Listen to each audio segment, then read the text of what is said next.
UNTV News and Rescue.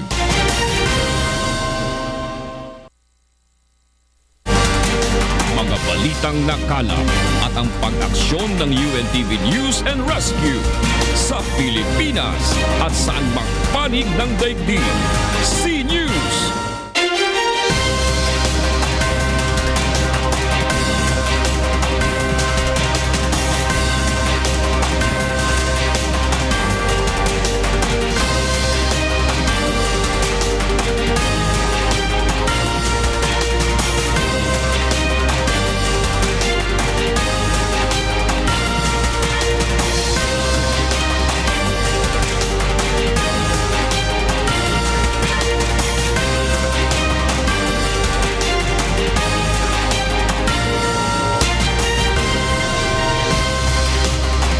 Mainit na balita ngayong tanghali. Pangulong Rodrigo Duterte nagtakda ng 2 milyong pisong pabuya sa mga makapagsusuplong ng pulis na sangkot sa iligal na droga. Pag-iimprenta ng mga balot ang gagamitin sa barangay at sangguniang kabataan elections, pansamantalang ipinatigil ng COMELEC. Malaki bahagi ng Luzon at Visayas patuloy na uulanin dahil sa habagat. Mga residente na malapit sa Angat River inalerto dahil sa posibleng pag-apaw ng Ipo Dam. 4 sugatan sa pagbagsak ng isang tulay na nakadugtong sa isang mall sa Beijing, China. UNTV Cup Season 5, mamayang gabi na, 13 koponan kabilang na ang pinakabagong BOC Transformers handa na. At sa ating serbisyong kasangbahay, 2 overseas Filipino workers sa Saudi Arabia tinulungang makauwi sa Pilipinas at mahigit 1,000 residente naman sa San Fernando, Pampanga na paglingkuran sa libreng medical mission ng UNTV at Members Church of God International. Magandang tanghali. Tinulungan ng UNTV News and Rescue Team ang isang lalaki sa Bacolod City na nabagok ang ulo sa kalsada. Narito ang report ni Primrose Gilaran. Duguan at walang malay nang madatna ng UNTV News and Rescue Team ang isang lalaki sa gilid ng kalsada ng Verbena Street, Libertad, Bacolod City, pasado 1:00 ng madaling araw ng Sabado.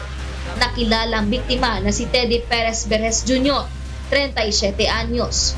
Ayon sa isang nakasaksi, naglalakad si Berhes ng pag-ewang-gewang nang bigla na lang itong bumagsak.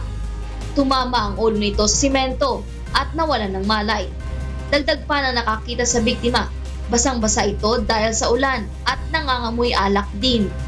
Agad namang tinulungan ng UNTV News and Rescue Team si Berhes at nilapatan ng pangunang lunas ang tinamo nitong sugat sa ulo, mga pasa sa mukha at pagdurugo ng kanang tenga. Matapos nabigyan ng first aid, ay dinala ng grupo ang biktima sa Corazon Locsin, Montelibano Memorial Regional Hospital para sa karagdagang atensyong medikal.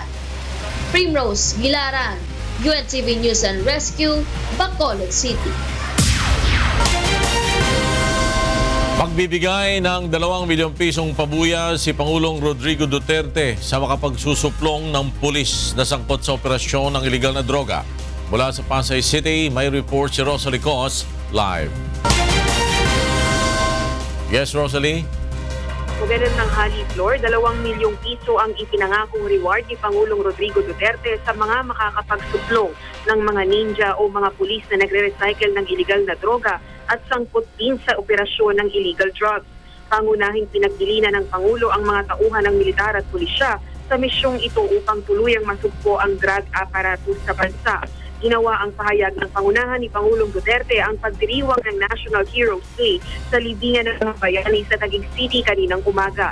Ayon kay Pangulong Duterte, kinukonsidera niyang isang digmaan ng kampanya ng kanyang administrasyon laban sa iligal na droga at hindi lang isang simpleng issue laban sa kalusugan, kundi may kinalaman sa seguridad ng buong bansa. Muli rin niya pinahayag ang kanyang pangako sa mga tauhan ng pulisya at militar na siya ang mananagot sa kanilang legal liability sa pagtugon sa panawagan nitong wakasan ang suliranin sa illegal drugs.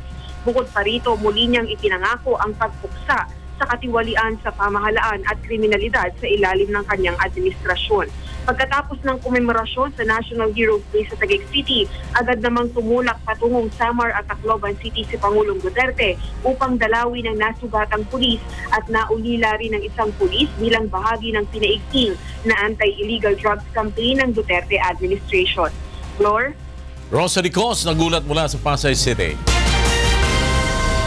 Pakistan Puwersa ang Philippine National Police, ang Bureau of Fire Protection at ang Bureau of Jail Management and Penology na nasa eastern section ng Metro Manila para sa mas maigting na kampanya kontra illegal na droga. Mula sa Pasig City, may report si Joan Nano live. Yes, Joan. Lakay lalo pang ang paiigtingin ng mga tauhan ng Philippine National Police, Bureau of Fire Protection at Bureau of Jail Management and Penology ng Eastern Section ng Metro Manila ang kanilang ugnayan at kooperasyon upang mas mapalakas nga ang kanilang kampanya laban sa illegal na droga sa mga lungsod na kanilang nasasakupan. Kabilang na nga dyan ang Marikina, Mandaluyong, Pasig at San Juan.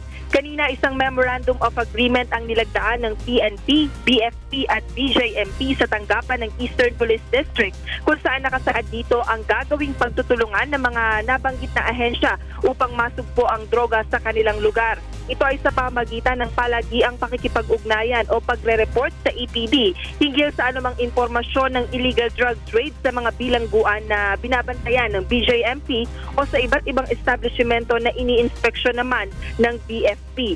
Sa tala ng Eastern Police District, simula July 1 hanggang August 25, umaabot na sa mahigit 200 drug raid operation ang naisasagawa, kung saan nasa 120 na drug pusher at 251 na drug user na ang naaaresto ng mga otoridad. Kamakailan ay nakipagpulong na rin itong si EPD District Director Police Chief Superintendent Romulo Sapitola sa mahigit 50 miyembro ng Homeowners Association ng Valle Verde na isa sa mga malalaking subdivision sa Pasig City upang talakayin nga ang pagsasagawa ng Oplan Tokhang sa kanilang subdivision. Subalit ayon nga sa mga residente ay kinakailangan muna nilang pag-aralan at i-assess ng mabuti ang proposal ng PNP dahil nga sa pangamba na rin para sa kanilang seguridad. Layon nga ng EPD na sa pamamagitan ng mga ganitong hakbang ay mas mapapabilis ang pagsawata ng illegal na droga sa kanilang lugar kung saan nasa 74 na barangay na sa eastern section ng Metro Manila ay apektado na nga ng illegal drug trade. Lakay? Maraming salamat, Joan Nano, nagulat mula sa Pasig City. Isa sa ilalim sa drug test sa mga inmates sa mga pasilidad ng Bureau of Jail Management and Penology o kay BJMP upang masigurong walang naipupuslit na illegal drugs sa loob ng mga kulungan. Mula sa Quezon City, may report si Lea Ilagan live. Lea! Magandang tanghali sa Ilocay. Bilang bahagi nga ng internal cleansing na ginagawa ng Bureau of Jail Management and Penology, magpapatupad ito ng drug test sa lahat ng inmates sa buong bansa. Ayon kay BJMP Chief Director Serafin Barreto, katulong nila ang local government units upang isalang ang nasa 115,786 na mga bilanggo sa buong bansa.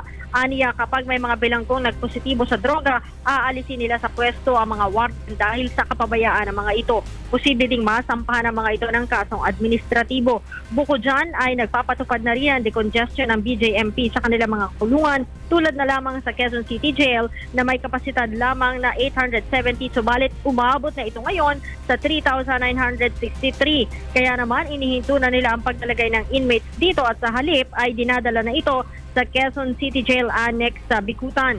Nagpapatayo na rin aniya sila ng 20 mga kulungan sa Region 4A upang doon ilagay ang ibang mga bilanggo, habang 213 na bilangguan naman ang target nila sa susunod na taon. At dahil aniya malayo ito at magkakaproblema sa seguridad ng mga inmates na dadalo sa hearing, mayroon na rin aniya silang binubuong programa na telehearing o teleconferencing tulad ng ginagawa sa Bangkok, Thailand. Balik sa Ilocay. Maraming salamat, Lea Ilagan, nagulat mula sa Quezon City. Umabot na sa 21 ang napapatay na miyembro ng Abu Sayyaf sa Sulu at Basilan mula nang ideklara ni Pangulong Rodrigo Duterte ang all-out war laban sa bandidong grupo. Narito ang report ni Dante Amendo. Tuloy-tuloy pa rin ang mas pinaigting na opensiba ng militar sa Basilan at Sulu laban sa bandidong Abu Sayyaf. Ito ay matapos na iutos ni Pangulong Rodrigo Duterte ang all-out war laban sa grupo noong nakaraang linggo dahil sa pag-execute ng mga ito sa 18 anyos nitong bihag na si Patrick James Almodovar. Sa pinakahuling engkwentro ng mga militar at Abu Sayyaf sa Patikul, Sulu nitong nakaraang Biyernes ay umabot na sa 21 bandido ang kumpirmadong nasawi. Ayon sa AFP, kabilang sa mga ito ay ang 3 lider ng grupo na sina Muhammad Said alias Ama Maas, Hairul Asbang at si Hatta Latif. Si Said ay sinasabing responsable sa pagdukot at pagpatay sa mga dayuhang bihag nito na sina John Rechdel at Robert Hall. Habang si Asbang naman ay kilala rin umano sa sari-saring gawain ng karahasan at extortion. Yung running total natin ngayon is 21, including 3 leaders. Nabanggit ng una si Ama Maas, and then we receive information na pati si Hairul Asbang namatay na rin, and then si Latif. Wala namang nadagdag sa 17 sundalong nasugatan noong Biyernes. 4 sa kanila ay dinala kahapon sa isang army hospital sa Zamboanga City. Ang 10 pang iba ay muli namang bumalik sa operation dahil maliit na sugat lamang ang tinamo ng mga ito. Samantala, bukod sa pagsugpo sa ASG, sinisikap din ng militar na makuha ang mga natitirang bihag ng grupo. We're very careful na huwag ma-harm yung mga hostages natin. In fact, meron man tayong mga intelligence information kung nasaan itong mga hostages na to. Dante Amento, UNTV News and Rescue, Zamboanga City. Binigyang pugay sa pagdiriwang ng ika-10 anibersaryo ng pagkatatag ng Western Mindanao Command ng AFP ang mga sundalong nasawi sa labanan. Naritong report ni June Sorial. Ipinagdiwang kahapon ng Western Mindanao Command ng Armed Forces of the Philippines ang ika-10 taong founding anniversary nito. Ang Westmincom ay dating kilala sa tawag na Southcom o Southern Command na nag-iisa sa buong Mindanao. Ngunit taong 2006 ay hinati ito sa 2 at ang isa ay naging Eastern Mindanao Command o Eastmincom sa Panacan, Davao City. Sentro ng anibersaryo ang pagbibigay pugay sa mga sundalong nasawi sa bakbakan. Nagkaroon ng wreath laying sa loob ng AFP Westmincom headquarters kasamang ilang liaison officers ng US Marines. Marami rin tayong casualties in the whole of Western Mindanao Command, and these are the very people, to yung mga heroes talaga natin. At dyan natin inaalay yung ating anibersaryo. Binigyan din ng parangal ang ilang natatanging military officers at civilian employees. Habang 20 matataas na kalibre ng baril na nakuha sa mga bandidong grupo tulad ng Bangsamoro Islamic Freedom Fighters o BIFF at Abu Sayyaf Group ang isinailalim naman sa demilitarization. Nagpasalamat naman kay Pangulong Rodrigo Duterte ang city government dahil sa mandato nitong mas paigtingin pa ang seguridad sa Western Mindanao. Marami pong salamat din sa Pangulong Rodrigo Duterte na nagbigay ng utos paigtingan ang security forces pati na rin po sa Zamboanga. June Soriao, UNTV News and Rescue, Philippines. Susunod sa C-News. Mga pagulang dulot ng habagat, nakakaapekto sa malaking bahagi ng Luzon at Visayas. Mga residente sa palibot ng Ipoh Dam pinaghahanda dahil sa posibleng pagpapakawala ng tubig. At pag-asawa umano'y sangkot sa iligal na droga sa Iloilo City, patay matapos na pagbabarilin sa Katiklan Port.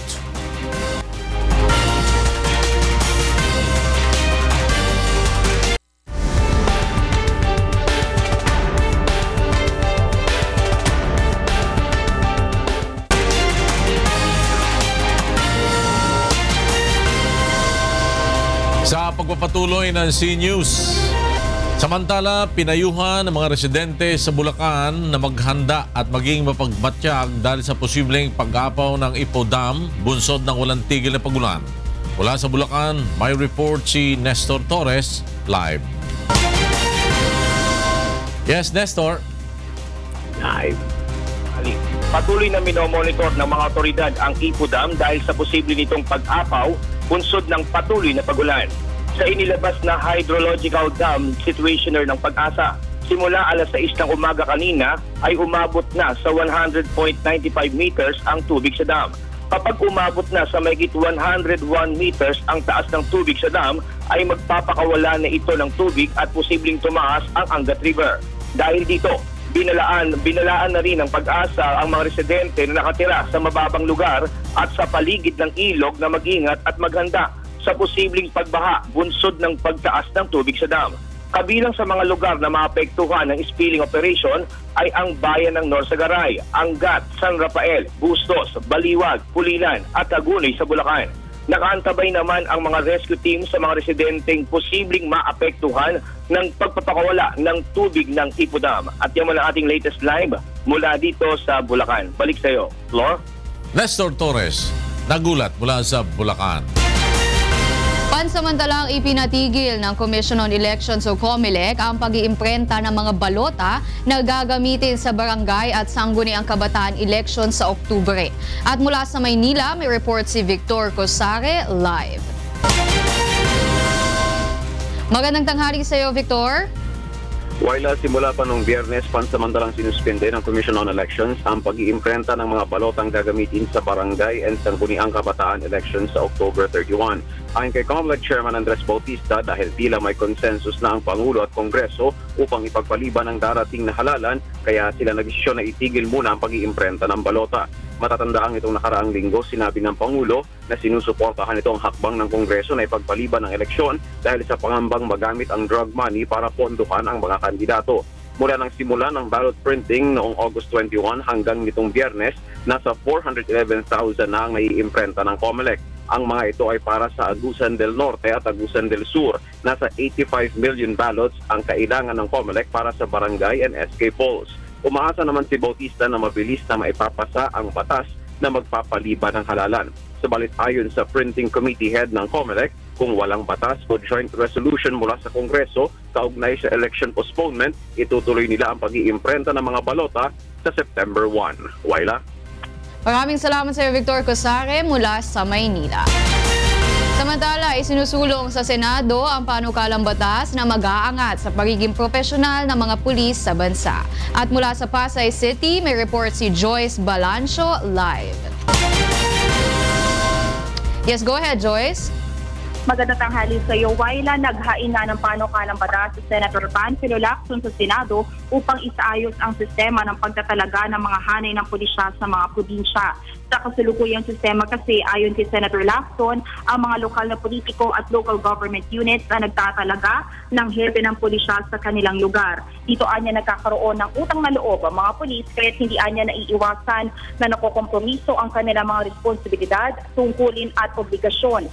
Sa ilalim ng Senate Bill 971, ipinapanukala ni Senator Lacson na bigyan na ng otoridad ang PNP Regional Director para magtalaga ng Provincial at District Director. Pipiliin ito mula sa 3 kwalipikadong kandidato na irerekomenda ng PNP Senior Officers Placement and Promotion Board. Samantala, ang Provincial at District Director naman ang pipili ng hepe ng pulisya ng isang bayan o lungsod. Magmumula naman ito sa 5 kandidato na mauuna ng pipiliin ng hanay ng Philippine National Police.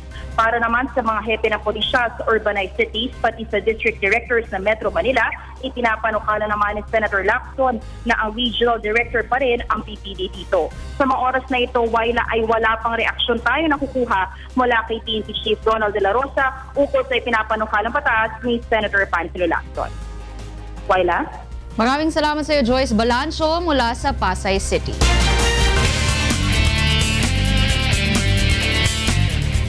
Sa ating mga police reports, dead on the spot ang driver ng motorsiklo habang sugatan naman ang kanyang angkas matapos na bumangga sa isang poste sa Quezon City kagabi.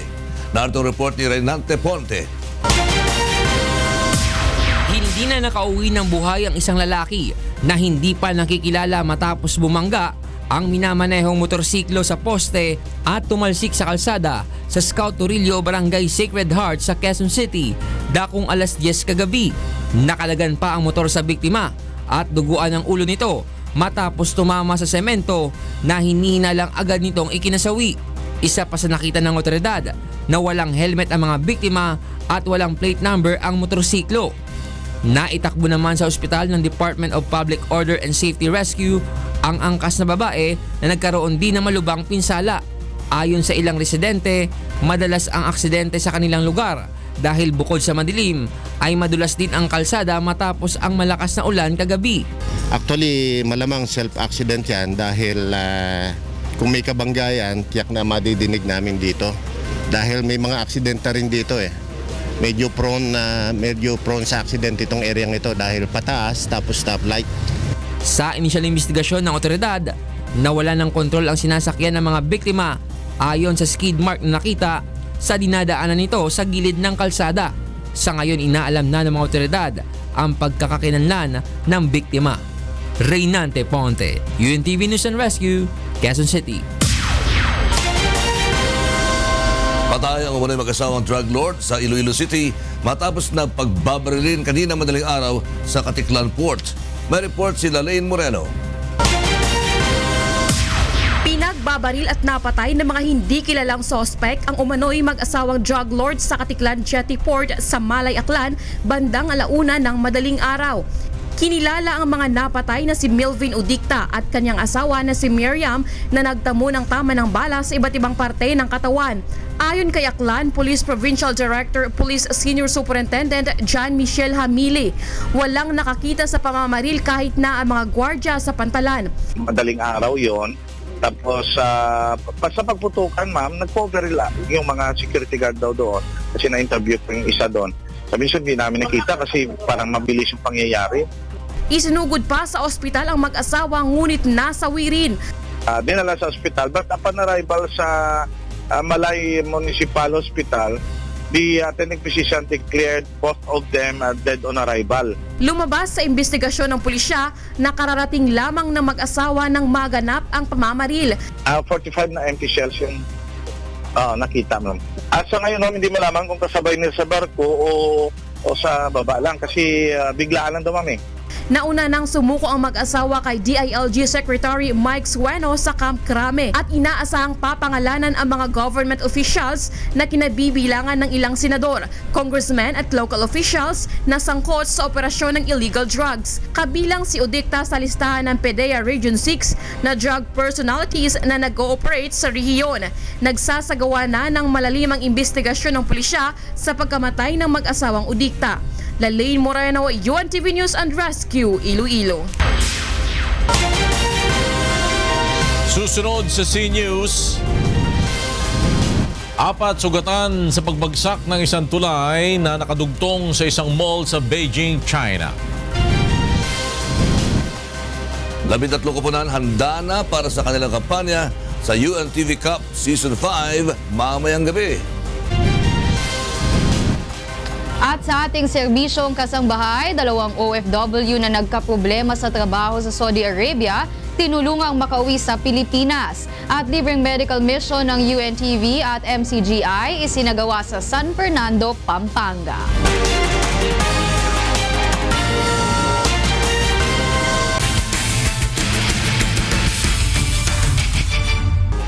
Mamayang gabi na ang pinakaabangang pagsisimula ng UNTV Cup Season 5 sa Mall of Asia Arena, Umoa. Narito ang report ni Bernard Dades. Ilang sandali na lamang ay matutunghayan na naman ng ating mga kababayan ang iba't ibang ahensya ng pamahalaan sa pagsasagupa sa hardcourt, ang Liga ng Public Servants, ang UNTV Cup. Ngayong season, umabot na sa 13 koponan ang magtatagpo sa iisang layunin, ang pagtulong sa kapwa. Mamayang 7:00 ng gabi sa Mall of Asia Arena sa Pasay City. Bawat kalahok ay may piniling beneficiary na siyang matutulungan ng mga team. Kabilang na dito ang GSIS Puris na 2 buwang naghanda para sa UNTV Cup Season 5. Ayon sa team captain ng koponan, maliban sa kanilang regular na pag-ensayo ng 3 beses sa isang linggo, sumasali din sila sa iba't ibang basketball games kada linggo. Medyo nag-beef up and we have some practices or extra practices. May tournaments kami sinasalihan para hopefully maging maganda yung showing namin for this coming UNTV Cup. Kumpiyansa ang GSIS Puris na mas magiging maganda ang performance nila ngayong season, lalo na't mayroon silang 3 bagong miyembro na veterano sa paglalaro ng basketball. So kompleto kami. Meron kaming gwardiya ngayon. In every position, meron talaga maglalaro. Unlike before na walang ganito, walang ganyan. Ngayon, may sentro, may maglalaro sa ilalim, may magdadala ng bola.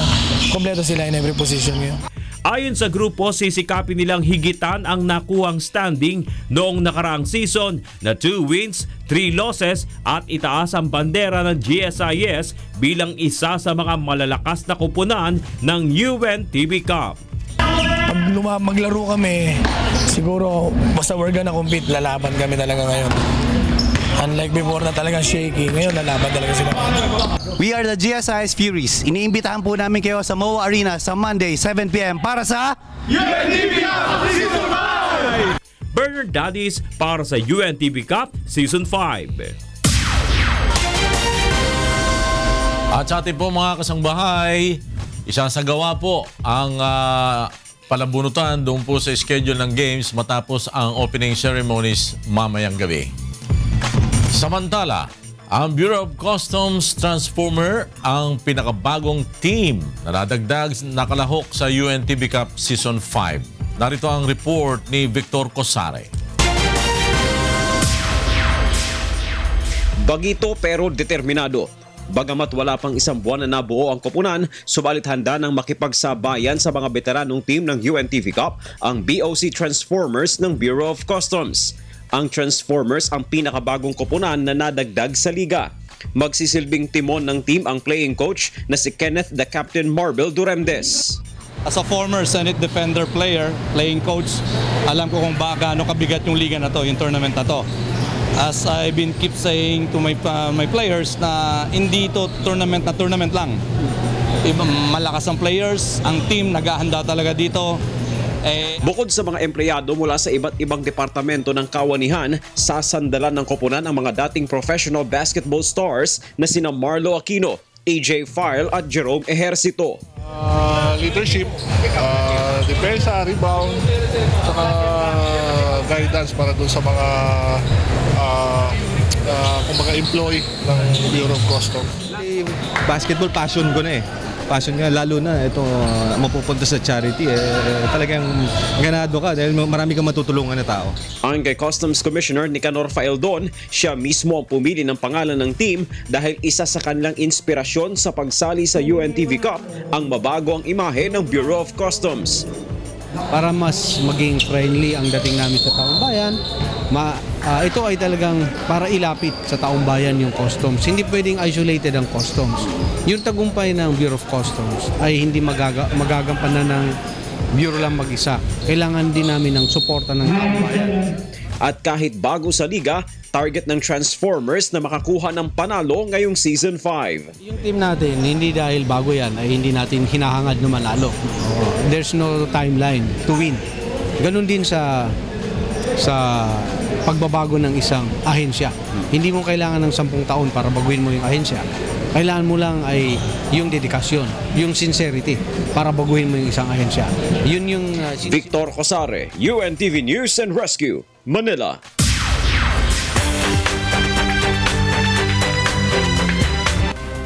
Sa labas ng bansa, 4 ang nasugatan matapos na bumagsak ang isang overpass sa North Beijing kahapon. Ang overpass na nakadugtong sa Red Star Makalan Furniture Mall sa Chaoyang District ay bumagsak bandang alas 4 ng hapon. Ayon sa mga nakasaksi, isa sa 4 na sugatan ay nabagsakan ng overpass habang ang 3 ay nahulog kasabay ng nag-collapse na tulay. Patuloy na iniimbestigahan ang sanhi ng insidente. Umabot na sa 400 hektarya ng lupain ang natupok sa wildfire sa Leavenworth, Washington. Nagsimula ang wildfire bandang alas 10 ng gabi noong Sabado. Ipinag-utos na ang paglikas ng mga residente sa mga lugar na maaaring maapektuhan ng wildfire. Pansamantalang pinutol ang linya ng kuryente at komunikasyon sa lugar. Naglagay na rin ng emergency shelter ang Red Cross para sa mga naapektuhang mga residente.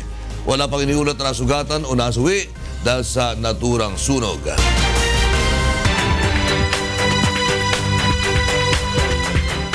Ino-authenticate na kung tatanghalin pinakamalaki nga sa buong mundo. ang natuklasang perlas na tumitimbang ng 34 na kilo na pag-aari ng isang mangingisda sa Palawan. Narito ang report ni Andy Pagayona. Humihiling ng tulong sa national government ang Palawan Tourism Office upang maipasuri ang perlas na nadiskubre sa lalawigan kamakailan na posibleng makakuha ng world record bilang bagong pinakamalaking perlas sa buong mundo. Ang naturang perlas ay may bigat at 34 na kilo at itinurn over sa Tourism Office ng isang mangingisda na nakatagpo nito. Matagal na umano itong nasa pangangalaga ng mangingisda, ngunit dahil sa lilipat na ito ng ibang probinsya, ay napagdesisyonang ibigay na lamang ito sa pamahalaan.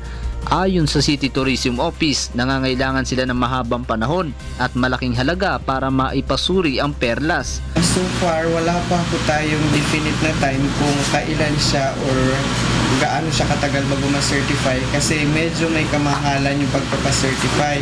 Kasi per gram, ayon kay Mrs. Amorao, nang mag-inquire siya sa Singapore, yun yung pinakamalapit na magsicertify na agency kung saan meron. So nasa $300 per gram. So just imagine kung gaano kalaki yung gagastusin with that 34 kilos. Sa ngayon ay nakadisplay ang perlas sa City Hall ng Puerto Princesa. Para maging tourist attraction at the same time maipakita na kumbaga dito sa Puerto Princesa meron tayong itinatagong ganung mga uri ng perlas. Ang kasalukuyang record ng pinakamalaking perlas sa buong mundo na may bigat na 9 na kilo ay hawak ng Palawan, at kung ma-authenticate ang perlas na hawak nila ngayon, ito na ang pang-4 na pinakamalaking perlas sa buong mundo na natagpuan sa Palawan at tatawagin itong Pearl of Puerto Princesa. Andy Pagayona, UNTV News and Rescue, Palawan.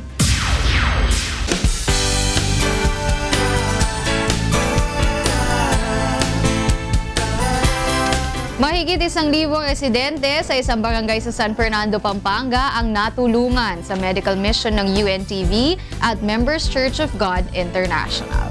Narito ang report ni Joshua Antonio. May tuturing na first-class municipality ang City of San Fernando sa lalawigan ng Pampanga. Ngunit sa kabila nito, mayroon pa ring mga residente sa ilang lugar sa lungsod ang hindi maluwan ng pamumuhay. Kabilang narito ang Barangay Bulaon na may 27,000 residente. Marami sa mga naninirahan dito ang may problema sa kalusugan, ngunit hindi makapagpakonsulta sa doktor. Dahil gusto kong humingi ng tulong para sa mga pangangailangan ng karamdaman ko. Kasi wala na ako nag-aanap buhay. Yung anak ko nagkikipaglaba lang siya. Minsan kasi nagkukulangan din pa ako ng gamot. Kaya gusto ko sanang magpatulong kung sino man ang maaaring tumulong sa akin. Kaya naman minabuti ng isa sa mga residente dito na humiling sa UNTV ng isang medical mission na magiging kauna-unahan sa kanilang barangay. At bilang bahagi ng advokasya ng himpilan na makatulong sa kapwa, agad naman itong tinugunan ng UNTV katuwang ang Members Church of God International. Magpapasalamat po kami sa UNTV. Binigyan kami ng pagkakataon na ganitong event ng medical mission. Nabanggit po kanina, first time po. First time pa lang po dito sa barangay na to. Sa kabuuan ay umabot sa mahigit 1,000 ang napaglingkuran ng libreng medical mission. Ilan sa mga serbisyong medikal na ipinagkaloob sa mga residente ng Barangay Bulaon ay ang medical adult at pediatric consultation, optical services na may kasamang libreng salamin sa mata para sa mga may malabong paningin, chest x-ray at meron din libreng bunot ng ngipin. Bukod pa rito ang mga lumapit upang ikonsulta ang kanilang problemang legal. Lubos naman ang pasasalamat ng mga residenteng natulungan sa serbisyong kasambahay na ito ng UNTV. Minsan kasi binabaliwanan yung karamdaman ko. Tinitiis ko na lang dahil wala kaming pambili. Maraming salamat po. Marami po. Malaking tulong sa akin ito. Dahil sa medical mission na ito, natutulungan ako. Ito po yung malaking bagay para sa amin. Hindi lang po para sa amin, sa buong barangay ng Bulaon. unang-una sa ating mga talagang mahihirap na kabarangay natin. So ito nakita ko, tuwang-tuwa sila dahil sa nangyari, iba't ibang medical lang nandito. Joshua Antonio para sa Serbisyong Kasambahay. Samantala, pinagkalooban ng libreng airline ticket pauwi sa Pilipinas ng programang Serbisyong Kasangbahay ang 2 OFW na nagkaproblema sa kanilang mga kumpanya sa Saudi Arabia. Narito report ni Mabel Razon. Napagkalooban ng libreng tiket pauwi sa Pilipinas ang 2 nating kababayan na hindi naging maayos ang hanap buhay dito sa Saudi Arabia. Nauna nang nakauwi noong Sabado si Dennis Diangco sa pamamagitan ng tulong ng programa ng UNTV na Serbisyong Kasangbahay. Disyembre ng nakaraang taon lamang siya nagsimulang magtrabaho sa Al Alamiya Company. Dahil sa hindi maayos na sistema ng pasahod ay nagdesisyon na itong lumapit sa programa upang makauwi na lamang sa Pilipinas. Salamat po ako sa programa ni Daniel sa Serbisyong Kasambahay. Una-una po kasi makakauwi na po, makakasama ko na yung pamilya ko. Pinapabot ko sa kanya yung taos-pusong pasasalamat po. Ganito rin ang sinapit ng isa pang Pinoy worker na si Noe Dayawon. 3 buwan na siyang stranded sa Saudi Arabia dahil nagsara ang kanyang pinapasukang kumpanya. Ayon pa kay Noe, inilapit na niya ang kanyang kaso sa Polo. Subalit ayon sa ahensya, hindi na umano siya miyembro ng OWA, kaya hindi na siya matutulungan nito. Laking pasasalamat ni Noe na nakahingi siya ng tulong sa programang Serbisyong Kasangbahay.